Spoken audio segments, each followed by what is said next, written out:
Hello बच्चों, let's read the given question. The equilibrium for the given reaction is established in an evacuated vessel at 723 Kelvin starting with 0.1 mole of H2 and 0.2 mole of CO2. If the equilibrium mixture contains 10% mole of water vapor, calculate Kp given that the equilibrium pressure is 0.5 atmosphere. Calculate the partial pressure of the component species and the volume of the container. H2 plus CO2 forms H2O plus CO. तो यहाँ पे हमारा की point क्या है?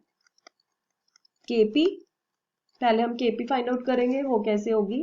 पहले हम इसकी रिएक्शन लिख लेते हैं, वो क्या है? H2 plus CO2 forms H2O plus CO. Time t is equal to 0 पे देख लेंगे और t is equal to t equilibrium पे देख लेंगे.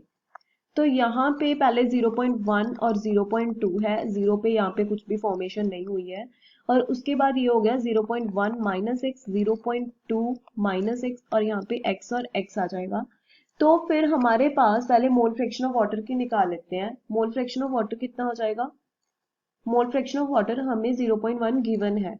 तो मोल fraction of water, mole fraction of water ये हमें 0.1 गिवन है, तो वो किसके इक्वल आ जाएगा? x upon 0.3 which is equal to 0.1. तो x हमारे पास आ जाएगा 0.03 moles.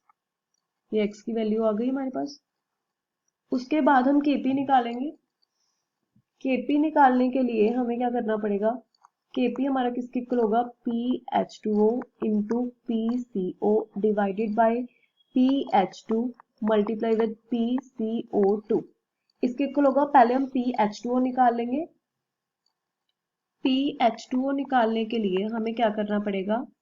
Mole fraction of H2O into P total. तो ये हमारे पास किसके इक्वल हो जाएगा? 0.1 into 0.5 is equal to 0.05 atmosphere. ऐसे हमारे पास PCO भी निकल जाएगा. PCO सेम ही रहेगा 0.05 एटमोस्फेयर. अब हम निकाल लेते हैं PH2. तो वो किसके इक्वल आ जाएगा? 0.1 minus x divided by 0.3 into 0.5. तो ये किसके इक्वल आ जाएगा? 0.1166 एटमोस्फेयर. अब हम निकाल लेते हैं PCO2. तो ये किसके इक्वल आ जाएगा? 0.2 minus x divided by 0.3 into 0.5. तो ये किसके इक्वल आ जाएगा? 0.2833 एटमोस्फेयर. अब यहां से ये सारी वैल्यूज हम इस Kp में पुट कर देंगे. इस Kp में तो हमारे पास Kp की वैल्यू कितनी आ जाएगी? Kp की वैल्यू आ जाएगी हमारे पास 7.56 into 10 raise to power minus 2. ये हमने Kp की वैल्यू निकालनी थी, तो हमने Kp की वैल्यू निकाल ली. अब हम इससे क्या निकालेंगे? आइडल गैस इक्वेशन से हम वॉल्यूम निकाल लेंगे. वॉल्यूम हमें पता है PV is equal to nRT होता है. तो P हमारे पास 0.5 है, V हमें नहीं पता, N जो है हमारा 0.3 है, R की वैल्यू 0.0821 है और T हमारे पास 723 है. तो यहां से जो हमारे पास V की वैल्यू निकल के आएगी वो आ जाएगी 35.6 लीटर. और ये हमारा क्या बन जाएगा? Final answer. वॉल्यूम भी निकाल लिया हमने. I hope you understand the explanation. Thank you.